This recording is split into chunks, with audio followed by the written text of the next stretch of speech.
In today's video, we are going to talk about how to install Wireshark on Ubuntu 22.04 LTS. Well, Wireshark contains several useful features that you can use. For example, you can inspect thousands of protocols, you can add new protocols, you can capture live protocols with some online analysis, and you can have three-way handshake, and you have a lot of other features that you can have with Wireshark. Now I'll show you that how you can install it.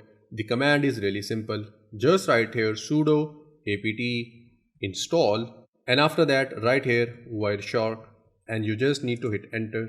Now it will ask you to confirm it. Press Y and hit enter, and now it will download and install the Wireshark into your Ubuntu 22.04 LTS.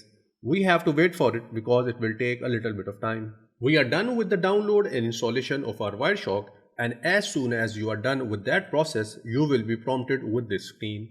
Basically, this option asks to enable or disable the permission for all other users on the system.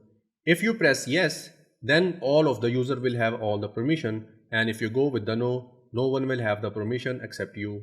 In case if you go with the no, I'll show you that how you can change it. So I will just press enter, and now it will configure as per my choice, as I have gone with the no option. And now I'll show you that how you can change those permission. For that we need to use a command, and the command is sudo space dpkg hyphen reconfigure.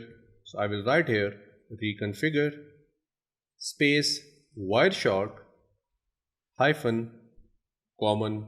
After that just hit enter. Now from here you can change the permission, and this time I'll go with the yes option. And now at the end we must add a username to the Wireshark group so that this user can use Wireshark.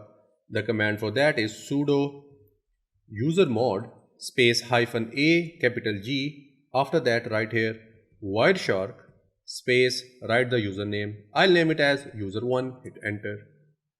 As it says user1 does not exist. It means we have to add a user first that is already available on the system, and that user is Zubair, hit enter. So now we have successfully added Zubair into our Wireshark. Now I will just write here Wireshark and hit enter. And here you can see it has just launched the Wireshark into my Ubuntu 22.04 LTS. And this is how you can download and install the Wireshark and you can use it. And that brings us to the end of today's video. I'll see you in the next one. Till then, take care.